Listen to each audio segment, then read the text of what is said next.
Hello everyone, and welcome to my Young and the Restless Official 24 channel. I hope everyone is having a wonderful day. Before we begin, please hit the subscribe button and give this video a thumbs up. The night in Genoa City had already been thick with dread, but nothing could have prepared Victor Newman for the monstrous transformation happening right before his eyes, because Matt Clark, hiding behind the mask of Mitch Bacall for months, had finally snapped the last thread of humanity holding him back from becoming the nightmare he once promised he'd never return to. The trap had been set perfectly, almost elegantly, with Matt luring Victor to the abandoned property on the outskirts of town, a place that felt as cold and haunted as the secrets he'd carried for decades. Victor had come alone, believing he was finally going to corner Matt on the lies, manipulations, and dangerous games that had reached a breaking point. But what he walked into instead was a death sentence he never imagined he'd witness.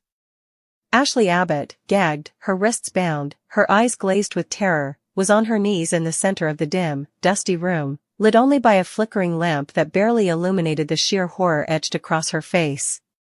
When Victor stepped forward and barked, "What the hell have you done?" there was no answer at first, only Matt stepping out from the shadows with a smile so cold it belonged to someone who enjoyed fear as much as other men enjoyed victory.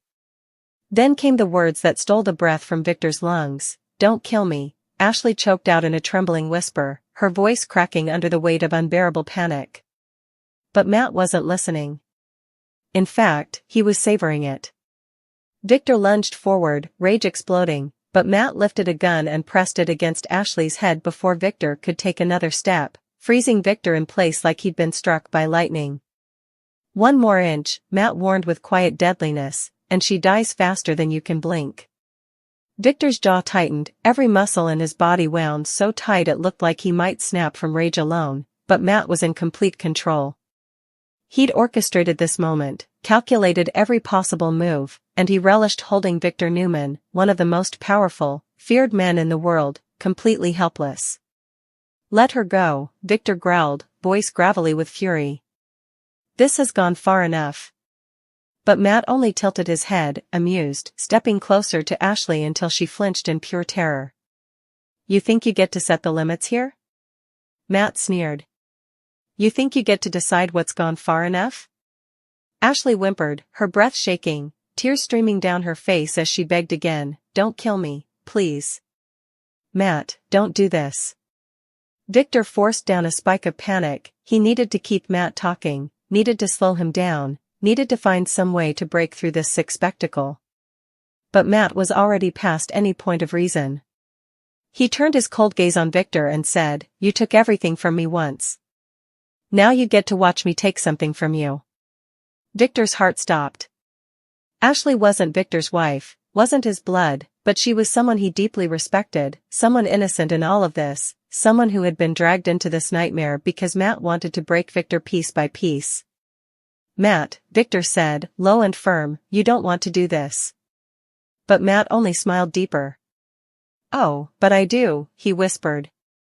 And then he leaned down beside Ashley, his lips close to her ear, his voice as chilling as winter ice as he whispered 3 words that would haunt Victor Newman forever, 3 words that made Ashley's entire body shake in terror as she realized she was seconds away from death. "Time to die." Ashley's scream ripped through the room, raw and desperate, but the sound barely lasted half a second before Matt tightened his grip and pulled her upright by her hair.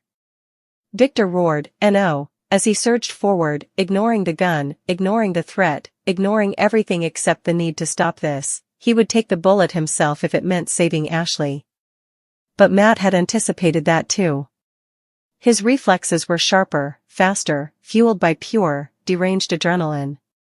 He jerked Ashley backward, put the gun to her ribs, and without an ounce of hesitation, pulled the trigger. The sound of the gunshot echoed like a thunderclap. Ashley's body jerked violently, and her eyes widened before slowly glazing over, the life draining from them as blood seeped through her blouse. Victor caught her before she hit the ground, falling to his knees with her in his arms, shouting her name in a voice cracked with pain, actual pain, not the cold fury he showed enemies, not the calculated anger he used in business wars. This was raw, human agony. "Ashley, Ashley, stay with me," he cried, but her breath was already shallow, fading. she stared up at him, her lips trembling as she tried to form words. It was a whisper so faint Victor had to lean down to hear it. Tell Abby. I'm sorry, and then her body went limp. Victor froze. Completely, utterly paralyzed. Ashley Abbott, someone who had fought through madness, heartbreak, love, betrayal, and every storm life threw at her, was gone. Murdered. In front of him. Murdered because Matt wanted Victor to suffer. As Victor held her lifeless body, Matt stepped back with a twisted, satisfied smile, as if he had just completed the final masterpiece of a long-planned revenge. You see, Victor? Matt murmured. I warned you. Everyone you care about pays the price eventually. Victor's hand shook as he laid Ashley gently on the ground, his entire body trembling with a fury so deep it bordered on something volcanic. He rose slowly, like a monster waking, like a force of nature rebuilding itself after being shattered. His eyes locked onto Matt's with a coldness so lethal it would have made any other man drop the gun and run. But Matt didn't run. He took a step closer and leveled the gun directly at Victor's heart. You're next, Matt whispered. Victor didn't flinch. Not even a breath. His voice was quiet, deadly, razor-sharp. You coward. You killed an unarmed woman. If you're going to kill me, do it. But know this, you will never escape this. You will never outrun the hell coming for you. Something flickered across Matt's expression for a split second, irritation, maybe even fear, but it disappeared quickly as he steadied his aim. Victor stared him down, unblinking, his shoulders squared, fully prepared for the bullet that should have come next. But Matt hesitated. Because killing Victor wasn't the final act, breaking him was. And Ashley's death had done that better than Matt ever imagined. Instead of firing, Matt took a step back, sneering. You don't get to die yet, he said. You get to live with this. And then he ran. Victor lunged after him, but Matt vanished into the night like a phantom, leaving Victor alone in that cold, empty room, alone with Ashley's body, alone with the echo of those 3 horrifying words still ringing in his ears, time to die. What followed was chaos. Sirens shrieked through the night as law enforcement swarmed the abandoned property, drawn by Victor's frantic call. Abby arrived moments later, rushing in with fear tearing through her heart, only to collapse when she saw her mother's lifeless form under a sheet. No. MOM. No, she screamed, trying to tear past officers until Victor grabbed her and held her as she shook violently in his arms. Nikki arrived next, her face pale as she took in the scene, and for the first time in decades, Victor looked broken, truly broken, as he whispered, he killed her, right in front of me. Nikki's hand flew to her mouth as tears streamed down her face. And the terrifying truth hit everyone in that room, Matt Clark wasn't done. He had declared war. And Ashley's murder was only the beginning. Victor vowed, in a voice low enough to terrify even hardened officers, that Matt would pay. He won't see the sunrise, Victor growled, his eyes burning with a fire no man had ever survived. And yet, as powerful as Victor Newman was, even he couldn't ignore the unsettling truth Ashley's death exposed. Matt was smarter now, colder, more calculating, more unhinged than ever before. He didn't fear prison. He didn't fear Victor. He didn't fear death. All he wanted was chaos, and the destruction of everyone tied to the Newmans, the Abbotts, or anyone who ever crossed his path. As the coroner took Ashley's body, Abby clung to Victor, sobbing uncontrollably while Nikki stood beside them, her own grief tangled with terror for what was coming next. The entire room felt heavier, like the air had thickened with dread, as if Genoa City itself understood a dark new chapter was beginning. Matt Clark had crossed the line from villain to monster. And his chilling 3-word message before the killing was more than a threat. It was a promise. A promise that more blood would spill. A promise that no one was safe. A promise that Genoa City's deadliest nightmare had only just begun. And as Victor stared into the night through the open doorway, fists clenched, jaw tight, eyes burning with vengeance, one thing became painfully clear: Matt Clark would regret the moment he ever dared to lay a hand on Ashley Abbott. Because Victor Newman was coming for him, with a fury unlike anything the world had ever seen. The hours after Ashley's murder unfolded like a nightmare with no end, a spiral of panic, rage, and disbelief that wrapped around Genoa City like a suffocating fog. No one, not the Abbotts, not the Newmans, not the police, could begin to process what had happened inside that abandoned building. Victor Newman stood outside under the harsh glow of flashing lights, his face ghostly pale, his jaw clenched so hard it looked like it might shatter. He was silent now, dangerously silent, as paramedics rolled Ashley's covered body past him and into the waiting coroner's van. The wind cut through the night with an eerie whistle, rustling the edges of the tarp covering Ashley's face, as though the universe itself refused to stay quiet. Abby clung to Nikki, her sobs raw and broken, while Jack arrived seconds later, sprinting toward the building with a frantic yell. "Where is SHE?" he roared, practically ripping through officers until he reached the van. "Let me see her. Let me see my sister." Jack's voice cracked in a way Genoa City hadn't heard in decades, a sound that carried the weight of the entire Abbott legacy collapsing at once. But the officers stopped him, gently restraining him as he fought against their hands. "Jack," Nikki whispered, stepping toward him with trembling lips, "Jack, she's gone." Those words, "she's gone," hit him like a physical blow. His knees buckled. His breath stuttered. And then he let out a scream so guttural, so grief-stricken, the entire crowd fell silent. Even Victor looked shaken by the depth of Jack's anguish.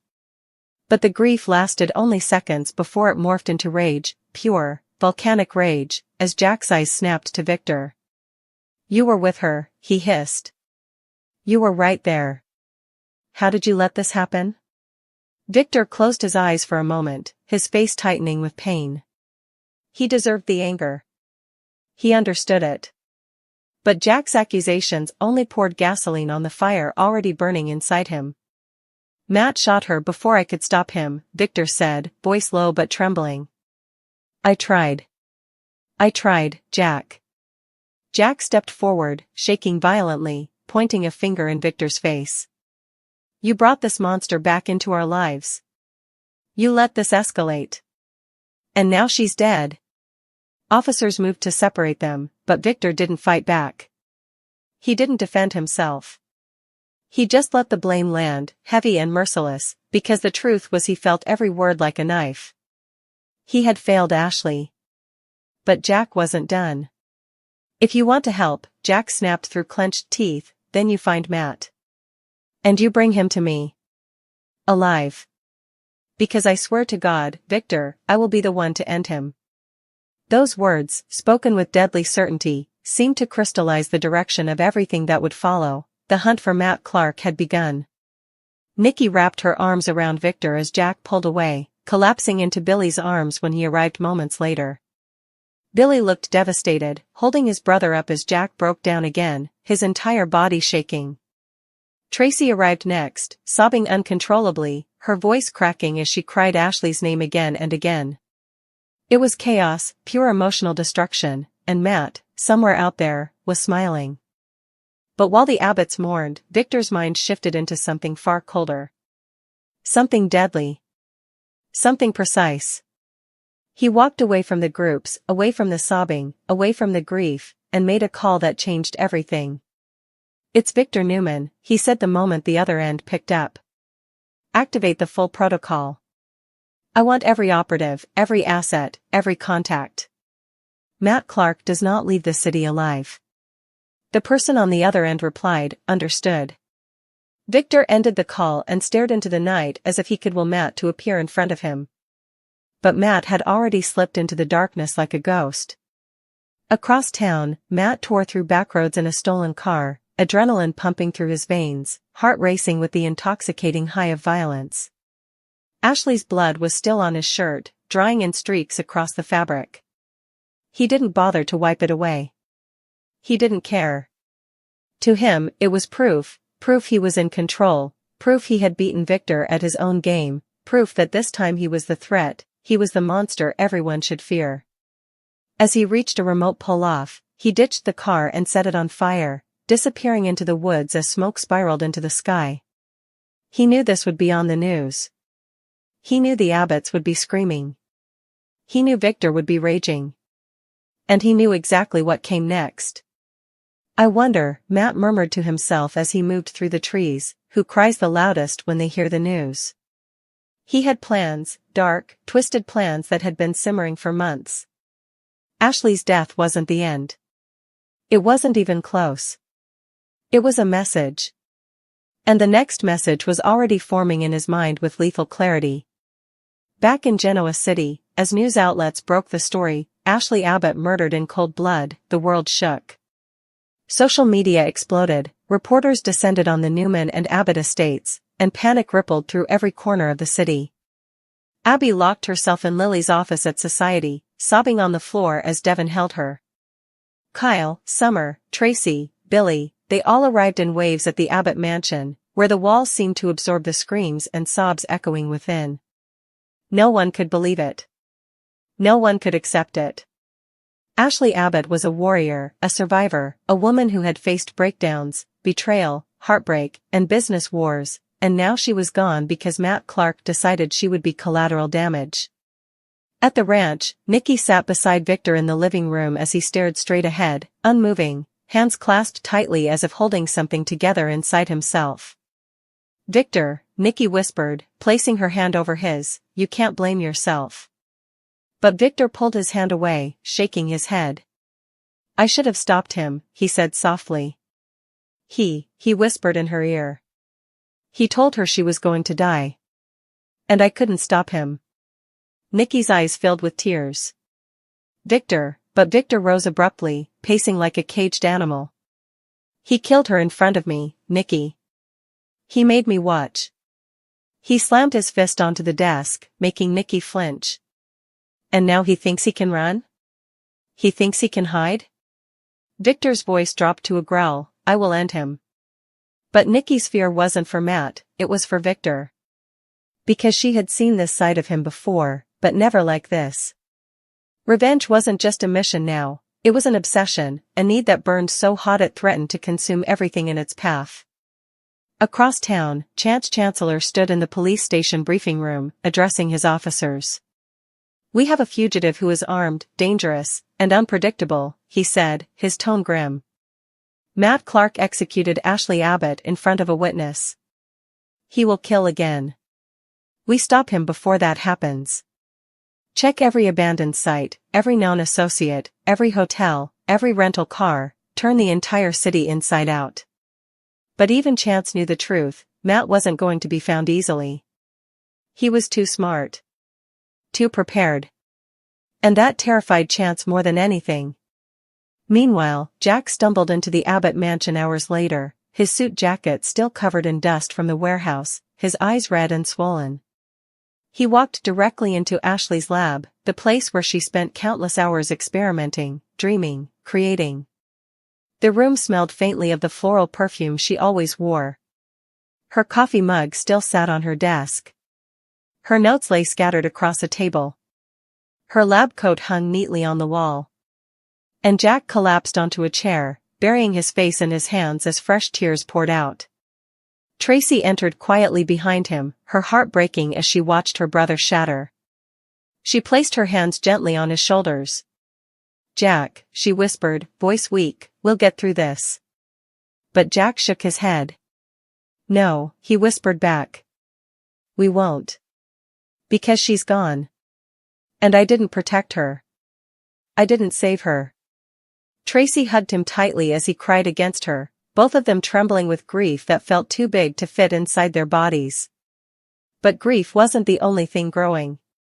Inside Jack's pain, inside Victor's rage, inside Abby's devastation, a fire was forming. A fire aimed at one man. Hours later, as dawn crept over the horizon, casting pale light over Genoa City like a thin veil of sorrow, Victor stood alone on the terrace of the ranch. The morning was quiet, too quiet, as though even the birds knew not to disturb the storm building inside him. He stared out at the vast property, jaw tight, chest rising and falling slowly, deliberately, as he tried to contain the fury running through him like electricity. Nikki watched from the doorway, her heart aching. She knew that look. She knew what it meant. Victor wasn't just planning revenge, he was preparing for war. He pulled out his phone and made another call. Bring me everything you have on Matt Clark's known safe houses, he ordered. Every transaction, every burner phone, every fake ID he's ever used. I want a list of every person he's contacted in the last 6 months. I want eyes on the borders, eyes on the airports, eyes on every road leaving the city. A pause. And send someone to the cabin outside Kenosha. He used to hide there. I want it searched. He hung up and closed his eyes. Nikki approached him slowly. Victor, please, don't become someone you can't come back from. He opened his eyes, and the emotion in them scared her. Nikki, he whispered, he killed her inches from me. And he looked me in the eye while he did it. You tell me, how do I come back from that?